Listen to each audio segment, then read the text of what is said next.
ஈரானுக்கு எதிரான தாக்குதலில் தன்னுடைய கௌரவத்தினை இழந்து பித்து பிடித்து அலையும் இஸ்ரேலிய ஆக்கிரமிப்பு.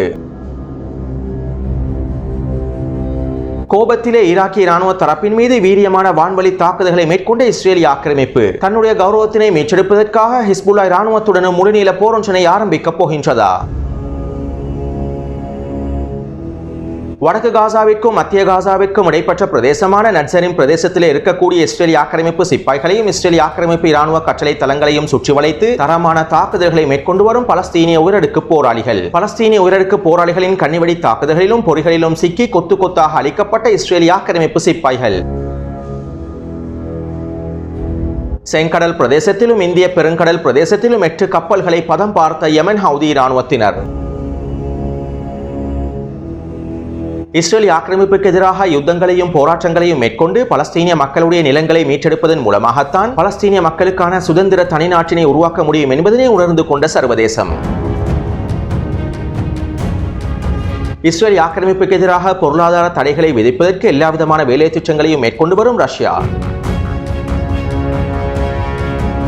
காசாவிலே யுத்த நிறுத்த பேச்சுவார்த்தைகள் முழுமையாக நிறுத்தப்பட போகின்றதா? அடுத்த கட்ட நகர்வுகள் எவ்வாறு அமையப் போகின்றன?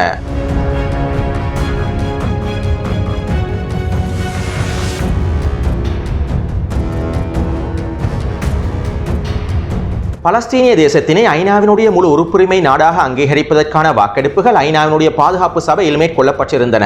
இந்த வாக்கெடுப்புகள் ஆரம்பிக்கப்படுவதற்கு முன்பே அமெரிக்க தரப்பினர் குறித்த முன்மொழிவுக்கு எதிராக வாக்களிக்குமாறு ஐரோப்பிய நாடுகளுக்கு தொடர்ச்சியான அழுத்தங்களை வழங்கி வந்தார்கள். இருப்பினும் அதிகளவான நாடுகள் அமெரிக்காவுடைய அழுத்தங்களுக்கு கட்டுப்படவில்லை. பலஸ்தீனிய தேசத்தினை ஐநாவுடைய முழு உறுப்புரிமை நாடாக ஏற்றுக்கொள்வதற்காக அதிகளவான நாடுகள் விருப்பம் தெரிவித்திருந்தார்கள். இதைத் தொடர்ந்து ஐநாவுடைய பாதுகாப்பு சபையிலே மேற்கொள்ளப்பட்ட வாக்கெடுப்பின் போது அமெரிக்க தரப்பினர் தங்களுடைய வீச்சு அதிகாரத்தினை பயன்படுத்தி இருந்தார்கள். அமெரிக்கா வீச்சு அதிகாரத்தினை பயன்படுத்தி குறித்த முன்மொழிவினை முழுமையாக தோல்வியடைய செய்திருந்தது. இதனால் பலஸ்தீனிய தேசம் ஐநாவுடைய முழு உறுப்புரிமை நாடாக ஏற்றுக்கொள்ளப்படவில்லை. 2011ஆம் ஆண்டிலிருந்து ஐநாவுடைய பாதுகாப்பு சபையில் பலஸ்தீனிய தேசத்தை முழு உறுப்புரிமை நாடாக ஏற்றுக்கொள்வதற்காக பல்வேறுபட்ட வேலை திட்டங்கள் மேற்கொள்ளப்பட்டிருந்தன. இருப்பினும் அமெரிக்கா மறைமுகமாக இந்த வேலை திட்டங்கள் அனைத்தையும் தோல்வியடைய செய்திருந்தது. இப்படியான நிலைமையில் தான் காசாவிலே யுத்தம் ஆரம்பிக்கப்பட்டதற்கு பிறகு பலஸ்தீனிய தேசத்திற்கான தனிநாடு ஒன்று உருவாக்கப்படுவதும் இருநாட்டு தீர்வும் தான் இந்த பிரச்சனைக்கு நிரந்தர தீர்வாக அமையும் என அமெரிக்க தரப்பினர் கருத்துக்களை வெளியிட்டிருந்தார்கள். சவுதி அரேபிய அரசுடன் இணைந்து பலஸ்தீனிய தேசத்தினை அங்கீகரிப்பதற்கான வேலை திட்டங்களை ஆரம்பித்திருப்பதாகவும் அமெரிக்க தரப்பினர் அறிவித்திருந்தார்கள். இருப்பினும் அமெரிக்கா தற்போது வீச்சு அதிகாரத்தினை பயன்படுத்தி அவர்களுடைய உண்மையான முகத்தினை காண்பித்து விட்டார்கள். குறித்த முன்மொழிவினை அமெரிக்கா வீட்டோ செய்ததன் மூலமாக அவர்களுடைய முகத்திரையும் கிழிக்கப்பட்டுவிட்டது. அதே நேரம் ஐநாவிலே பலஸ்தீனிய தேசத்திற்கான முழு உறுப்புரிமை வழங்கப்பட வேண்டும் எனவும் பலஸ்தீனிய தேசம் ஒரு நாடாக அங்கீகரிக்கப்பட வேண்டும் எனவும் ரஷ்யாவினுடைய பிரதிநிதிகளும் சீனாவினுடைய பிரதிநிதிகளும் ஐநாவுடைய பாதுகாப்பு சபையில் மிக முக்கியமான முன்மொழிவுகளையும் முன்வைத்திருந்தார்கள். மேலும் ஏனைய நாடுகளும் இதற்கு ஆதரவாக வாக்களிக்க வேண்டும் எனவும் ரஷ்யா தரப்பினரும் சீனாவும் மிகப்பெரிய வேலை திட்டங்களை முன்னெடுத்திருந்தார்கள். இருப்பினும் இவை அனைத்திற்கு எதிராகவும் அமெரிக்க தரப்பினர் அவர்களுடைய வீச்சு அதிகாரத்தினை பயன்படுத்தி விட்டார்கள். பலஸ்தீனிய தேசத்திற்கான முழு உறுப்புரிமை ஐநாவுடைய பாதுகாப்பு சபையில் நிறைவேற்றப்பட்டிருக்குமாக இருந்தால் ஐநாவுடைய பாதுகாப்பு சபையானது ஒரு பயங்கரவாத சபையாக மாறிவிடும் என 33,000க்கும் அதிகமான பலஸ்தீனிய மக்களை இனப்படுகொலை செய்த பயங்கரவாத இஸ்ரேலிய ஆக்கிரமிப்பினுடைய பிரதிநிதிகள் தெரிவித்திருந்தார்கள். காசாவிலே எல்லாவிதமான பயங்கரவாத தாக்குதல்களை மேற்கொண்ட இஸ்ரேலிய ஆக்கிரமிப்புடைய பிரதிநிதிகள் பலஸ்தீனிய தேசத்திற்கான முழு உறுப்புரிமை வழங்கப்படுவது ஒரு பயங்கரவாதம் என குறிப்பிட்டிருப்பது வேடிக்கையான விடயமாகும். அத்தோடு அமெரிக்காவுடைய குறித்த நிலைப்பாட்டை எதிர்த்து பல்வேறுபட்ட விமர்சனங்கள் முன்வைக்கப்பட்டிருந்தன.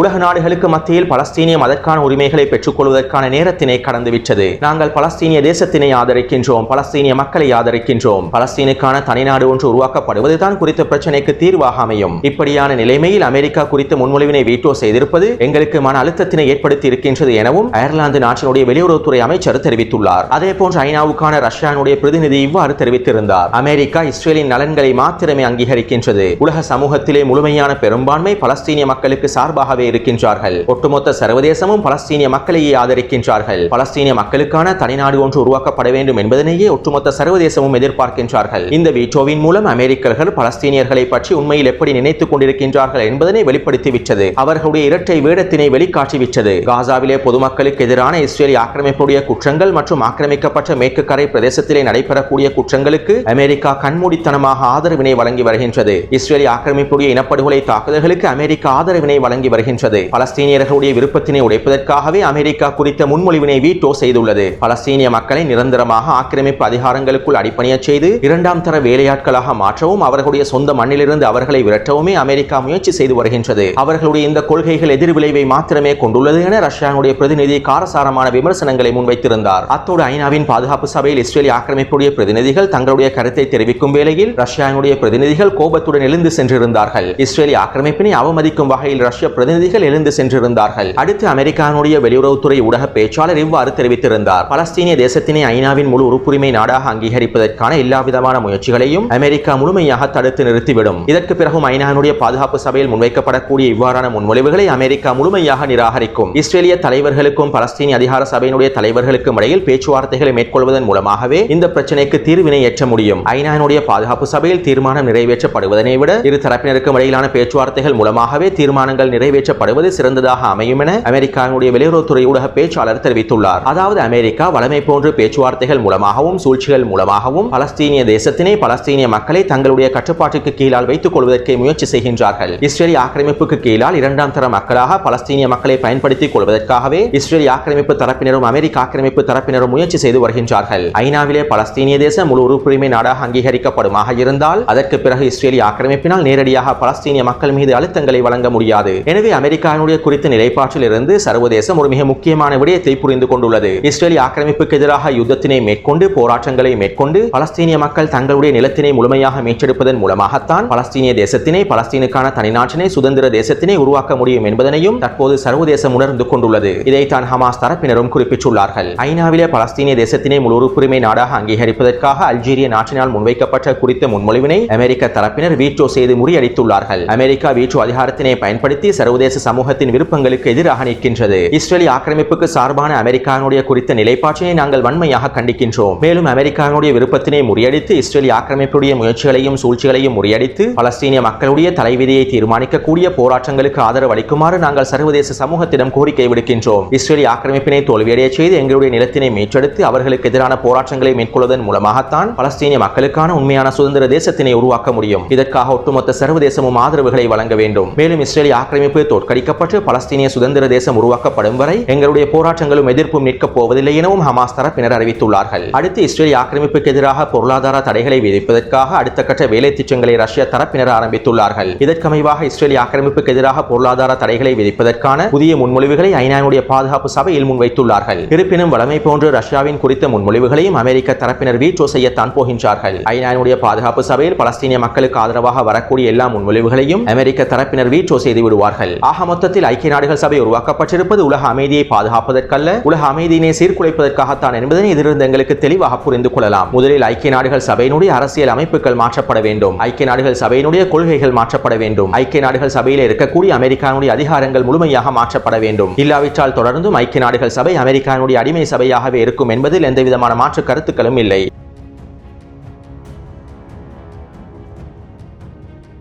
காசாவிலே யுத்த நிறுத்த பேச்சுவார்த்தைகள் முழுமையாக நிறுத்தப்படுவதற்கான வாய்ப்புகள் அதிகமாக இருப்பதாக அரேபிய ஊடகங்கள் செய்திகளை வெளியிட்டுள்ளன. தொடர்ச்சியாக 3 மாதமாக மேற்கொள்ளப்பட்டு வரக்கூடிய யுத்த நிறுத்த பேச்சுவார்த்தைகள் தோல்வியில் முடிவடைந்திருப்பதாகவும் அரேபிய ஊடகங்கள் தெரிவித்துள்ளன. அதாவது ஹமாஸ் தரப்பினர் அவர்களுடைய முக்கியமான 4 நிபந்தனைகளிலும் உறுதியாகவே இருக்கின்றார்கள். இது தொடர்பாக அமெரிக்காவுடைய நியூஸ் வீக் ஊடகமானது இவ்வாறு செய்திகளை வெளியிட்டுள்ளது. காசாவினுடைய இடிபாடுகளுக்குள் இருந்து ஹமாஸ் தரப்பினர் யுத்த நிறுத்தத்திற்கான விதிமுறைகளை ஆணையிடுகின்றார்கள். காசாவினுடைய ஒட்டுமொத்த நிலைமைகளும் ஹமாஸினுடைய முழுமையான கட்டுப்பாட்டிற்கு கீழேயே இருக்கின்றன. 6 மாதங்கள் கடந்தும் ஹமாஸ் தரப்பினர் அனைத்து நிலைமைகளையும் கச்சிதமாக கட்டுப்படுத்தி வருகின்றார்கள் எனவும் வெற்றிகரமாக அவர்களுடைய வேலை திட்டங்களை முன்னெடுத்து வருகின்றார்கள் எனவும் அமெரிக்காவுடைய நியூஸ் வீக் ஊடகமானது செய்திகளை வெளியிட்டுள்ளது. 197 நாட்களாக காசாவினுடைய யுத்த களத்தில் இஸ்ரேலிய ஆக்கிரமிப்பு தரப்பினரினால் எந்தவிதமான வெற்றி இலக்குகளையும் அடைந்து கொள்ள முடியவில்லை. எவ்வளவு தான் இராணுவ அழுத்தங்களை வழங்கினாலும் இஸ்ரேலிய ஆக்கிரமிப்பு பணைய கைதிகளை அவர்களால் உயிருடன் மீட்டெடுக்கவே முடியவில்லை. வடக்கு காசாவிற்குள்ளும் மத்திய காசாவிற்குள்ளும் கான் யூனிஸ் பிரதேசத்திற்குள்ளும் முழுமையாக ஊடுருவிய இஸ்ரேலிய ஆக்கிரமிப்பு இராணுவத்தினால் அவர்களுடைய பணைய கைதிகளை கண்டுபிடிக்க முடியவில்லை.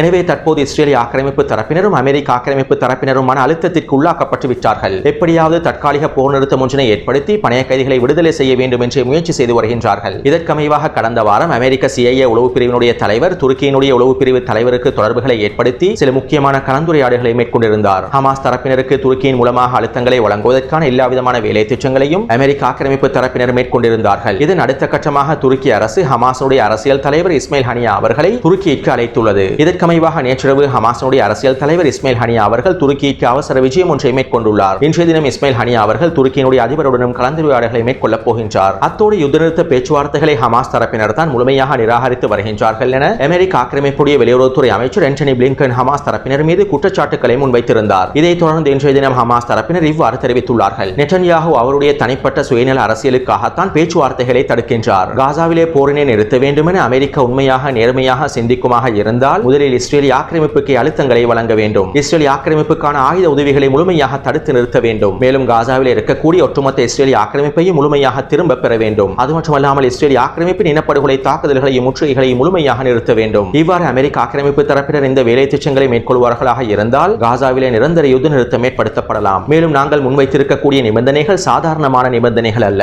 இந்த நிபந்தனைகள் பலஸ்தீனிய மக்களுடைய உரிமைகளாகும். எனவே ஒரு பொழுதும் நாங்கள் இந்த நிபந்தனைகளை கைவிடப் போவதில்லை. இந்த நிபந்தனைகளை கைவிடுவது பலஸ்தீனிய மக்களின் உரிமைகளுக்கு எதிராக செயற்படுவதற்கு சமனாகும். எனவே காசாவிலே யுத்த நிறுத்தத்தினை ஏற்படுத்துவதற்கு நெட்டன்யாஹுவே தடையாக இருக்கின்றார் என ஹமாஸ் தரப்பினர் அறிக்கை ஒன்றின் மூலமாக அறிவித்துள்ளார்கள். அத்தோடு மத்திய காசாவிலிருந்தும் தெற்கு காசாவினுடைய கான் யூனிஸ் பிரதேசத்திலிருந்தும் இஸ்ரேலிய ஆக்கிரமிப்பு சிப்பாய்கள் இஸ்ரேலிய ஆக்கிரமிப்பு படைகள் முழுமையாக வெளியேறியதை தொடர்ந்து காசாவிலே இஸ்ரேலிய ஆக்கிரமிப்பின் ஒட்டுமொத்த கட்டுப்பாடுகளும் இழக்கப்பட்டு விட்டது என இஸ்ரேலிய ஆக்கிரமிப்பு ஊடகங்கள் செய்திகளை வெளியிட்டுள்ளன. தற்போது இஸ்ரேலிய ஆக்கிரமிப்பு படைகள் வடக்கு காசாவிற்கும் மத்திய காசாவிற்கும் இடைப்பட்ட பிரதேசமான நட்சரிம் பிரதேசத்திலும் வடக்கு காசாவினுடைய வடக்கு பிரதேசங்களில் மாத்திரமும் தான் நிலை கொண்டுள்ளார்கள். இருப்பினும் குறித்த பிரதேசங்களில் இருந்தும் அவர்களுடைய வேலை திட்டங்களை முழுமையாக மேற்கொள்ள முடியாத நிலைமைக்கு தள்ளப்பட்டுள்ளார்கள். அதே நேரம் இவர்களுடைய அடுத்த இலக்காக இருக்கக்கூடிய ரஃபா பிரதேசத்தின் மீதான தாக்குதல்களும் தற்போது ஒத்திவைக்கப்பட்டுள்ளன. இன்னும் 3 வாரங்களுக்கு பிறகு ஒரு மாதத்திற்கு பிறகு ரஃபா பிரதேசத்திலே தரைவழி தாக்குதல்களை இஸ்ரேலிய ஆக்கிரமிப்பு தரப்பினர் ஆரம்பித்தாலும் முழுமையான வெற்றி இலக்குகளை ரஃபா பிரதேசத்திலே அடைந்து கொள்வார்களா என்பது கேள்விக்குரிய விடயம் என்றும் இஸ்ரேலிய ஆக்கிரமிப்பு ஊடகங்கள் தெரிவித்துள்ளன.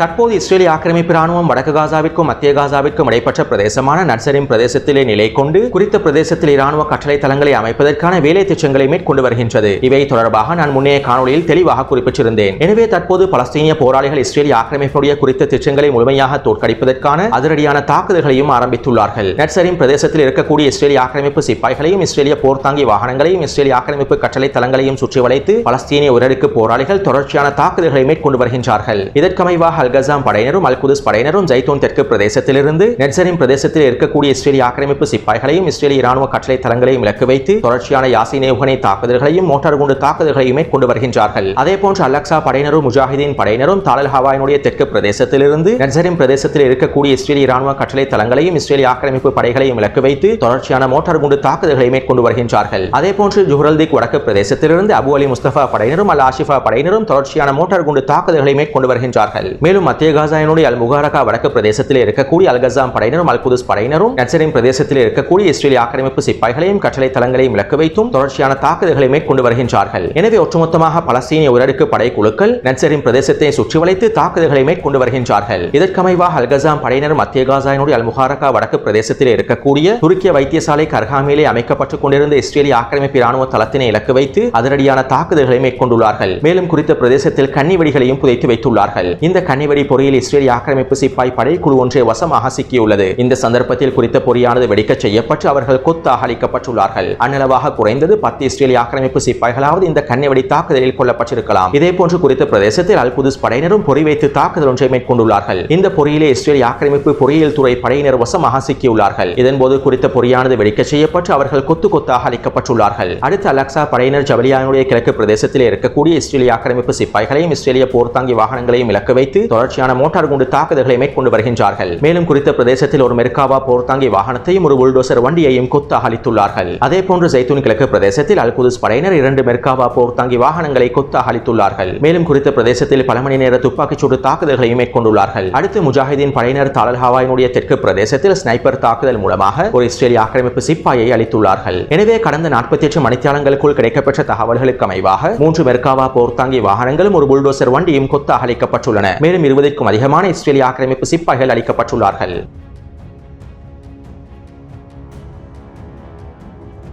செங்கடல் பிரதேசத்திலும் இந்திய பெருங்கடல் பிரதேசத்திலும் யமன் ஹவுதி இராணுவத்தினர் அவர்களுடைய தொடர்ச்சியான தாக்குதல்களையும் முற்றுகைகளையும் மேற்கொண்டு வருகின்றார்கள். அதேபோன்று அமெரிக்க ஆக்கிரமிப்பும் பிரித்தானிய ஆக்கிரமிப்பும் யமனுடைய பல புள்ளிகளை இலக்கு வைத்து தொடர்ச்சியான வான்வழி தாக்குதல்களை மேற்கொண்டு வருகின்றார்கள். கடந்த ஒரு வாரத்தில் மாத்திரம் யமனிலே மேற்கொள்ளப்பட்ட வான்வழி தாக்குதல்களில் 5 பேர் படுகாயம் அடைந்துள்ளார்கள். எனவே இவ்வாறு யமனுக்கு எதிராக வான்வழி தாக்குதல்கள் மேற்கொள்ளப்பட்டாலும் யமன் ஹவுதி இராணுவத்தினர் அவர்களுடைய தாக்குதல்களையும் முற்றுகைகளையும் கைவிடவில்லை. ஒவ்வொரு நாளும் இந்திய பெருங்கடல் பிரதேசத்திலும் செங்கடல் பிரதேசத்திலும் அவர்களுடைய தாக்குதல்களை தொடர்ந்து கொண்டே இருக்கின்றார்கள். அத்தோடு முன்பு யமன் ஹவுதி இராணுவத்தினர் ஒவ்வொரு தாக்குதல்களை மேற்கொண்டதற்கு பின்பும் அவை தொடர்பான தகவல்களை வெளியிடுவார்கள். இருப்பினும் தற்போது சில பாதுகாப்பு காரணங்கள் கருதி வாரத்திற்கு ஒரு முறைதான் அவர்களுடைய தாக்குதல்கள் தொடர்பான தகவல்களை உத்தியோகபூர்வமாக வெளியிடுகின்றார்கள். இதற்கமைவாக கடந்த 10 நாட்களுக்குள் யமன் ஹவுதி இராணுவத்தினர் செங்கடல் பிரதேசத்திலும் இந்திய பெருங்கடல் பிரதேசத்திலும் 8 கப்பல்களை இலக்கு வைத்து அதிரடியான தாக்குதல்களை மேற்கொண்டுள்ளார்கள். இந்த 8 சரக்கு கப்பல்களுக்கு எதிராக ட்ரோன் தாக்குதல்களையும் கப்பல் எதிர்ப்பு ஏவுகணை தாக்குதல்களையும் மேற்கொண்டுள்ளார்கள். இந்த தாக்குதலினால் பகுதியளவில் சேதமடைந்த குறித்த கப்பல்கள் முழுமையாக பின்வாங்கியுள்ளன. அமெரிக்காவுடைய சரக்கு கப்பல்களையும் பிரித்தானியாவுடைய சரக்கு கப்பல்களையும் இஸ்ரேல் ஆக்கிரமிப்புடைய சரக்கு கப்பல்களையும் இலக்கு வைத்து இந்த தாக்குதல்களை மேற்கொண்டுள்ளார்கள். எனவே இந்த தாக்குதலினால் யமன் ஹவுதி இராணுவத்தினுடைய ஒட்டுமொத்த தாக்குதல்கள் 98 அதிகரித்துள்ளது. அதாவது இந்த யுத்தம் ஆரம்பிக்கப்பட்டதிலிருந்து யமன் ஹவுதி இராணுவத்தினர் 98 கப்பல்களை இலக்கு வைத்து தாக்குதல்களை மேற்கொண்டுள்ளார்கள். மேலும் இந்த உறுதிப்படுத்தப்பட்ட தகவல்களை யமன் ஹவுதி இராணுவத்தினுடைய புரட்சி தலைவர் அப்துல் மலிக் அவர்கள் உத்தியோகபூர்வமாக அறிவித்திருந்தார். மேலும் இவருடைய அறிவிப்பில் சில முக்கியமான விடயங்களும் குறிப்பிடப்பட்டிருந்தன. அமெரிக்காவினுடைய பிரித்தானியாவினுடைய போர்க்கப்பல்களுக்கு எதிராக யமன் ஹவுதி இராணுவத்தினர் தொடர்ச்சியாக மேற்கொண்டு வந்த தாக்குதல்களின் விளைவாக செங்கடல் பிரதேசத்தில் இருக்கக்கூடிய அதிகளவான கடற்படையினர் முழுமையாக வெளியேறியுள்ளார்கள். இந்த வாரமும் அதிகளவான கடற்படையினர் செங்கடல் பிரதேசத்திலிருந்து முழுமையாக வெளியேறிவிட்டார்கள். செங்கடல் கூட்டணியிலே களமிறங்கியிருந்த அதிகளவான போர்க்கப்பல்கள் முழுமையாக பின்வாங்கிவிட்டன.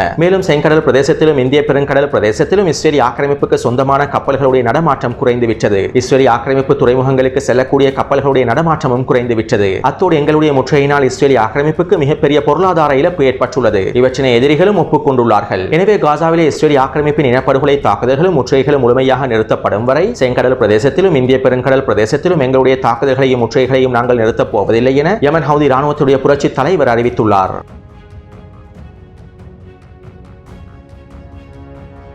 ஈரானுக்கு எதிராக 3 புஸ்வானங்களை பயன்படுத்தி இஸ்ரேல் ஆக்கிரமிப்பு மேற்கொண்ட தாக்குதலினால் அவர்களுடைய ஒட்டுமொத்த கௌரவமும் குழி தோண்டி புதைக்கப்பட்டு விட்டது. மேலும் இஸ்ரேல் ஆக்கிரமிப்பு தன்னுடைய கௌரவத்தினை இழந்து பித்து பிடித்து அலைகின்றது. என்ன செய்வதென்று தெரியாமல் இஸ்ரேல் ஆக்கிரமிப்பு தரப்பினர் சிக்கிக் கொண்டிருக்கின்றார்கள். மத்திய கிழக்கிலே ஈரானிய தரப்பினர் அடுத்த கட்டத்திற்கு நகர்ந்து விட்டார்கள் என்பதனையும் இஸ்ரேல் ஆக்கிரமிப்பு புஸ்வானமாக வருகின்றது என்பதனையும் இஸ்ரேல் ஆக்கிரமிப்பு தலைமைகளை உணர ஆரம்பித்து விட்டார்கள். ஊடகங்களின் மூலமாக வெற்றியினை காண்பிக்க முயன்ற இஸ்ரேல் ஆக்கிரமிப்பின் அனைத்து விதமான முயற்சிகளும் தோல்வியில் முடிவடைந்து விட்டன. இந்த தோல்வியினுடைய விரக்தியினால் மன அழுத்தத்தின் விளைவாக இஸ்ரேலிய ஆக்கிரமிப்பு நேற்றிரவு ஈராக்கிய இராணுவத்தினை இலக்கு வைத்து வான்வழி தாக்குதல்களை மேற்கொண்டுள்ளார்கள். ஈராக்கினுடைய பெபிலோன் பிரதேசத்தில் இருக்கக்கூடிய பாப்புலர் மொபிலைசேஷன் படையினுடைய தலைமையகத்தை இலக்கு வைத்து இஸ்ரேலிய ஆக்கிரமிப்பு இந்த வான்வழி தாக்குதல்களை மேற்கொண்டுள்ளது. இந்த தாக்குதலில் ஈராக்கிய இராணுவத்தினை சேர்ந்து 8 பேர் படுகாயமடைந்துள்ளார்கள். மேலும் ஒருவர் படுகொலை செய்யப்பட்டுள்ளார். ஈரானுக்கு எதிரான தாக்குதலில் தோல்வியடைந்த இஸ்ரேலிய ஆக்கிரமிப்பு என்ன செய்வதென்று தெரியாமல் ஹிஸ்புல்லா இராணுவத்திற்கு எதிராக லெபனானுக்கு எதிராக முழுநீள போரொன்றினை ஆரம்பிக்கப் போவதாகவும் தகவல்கள் கசிவடைந்துள்ளன. இவ்வாறு இஸ்ரேலிய ஆக்கிரமிப்பு முழுநீள போரொன்றினை ஆரம்பிக்க போகின்றது என்கின்ற செய்திகள் வெளியானதை தொடர்ந்து ஹிஸ்புல்லா இராணுவத்துடைய துணை பொதுச் செயலாளர் இவ்வாறு தெரிவித்துள்ளார். நாங்கள் தயாராகவே இருக்கின்றோம். எங்களுடைய படைகள் அனைத்தும் தயாராகவே இருக்கின்றன.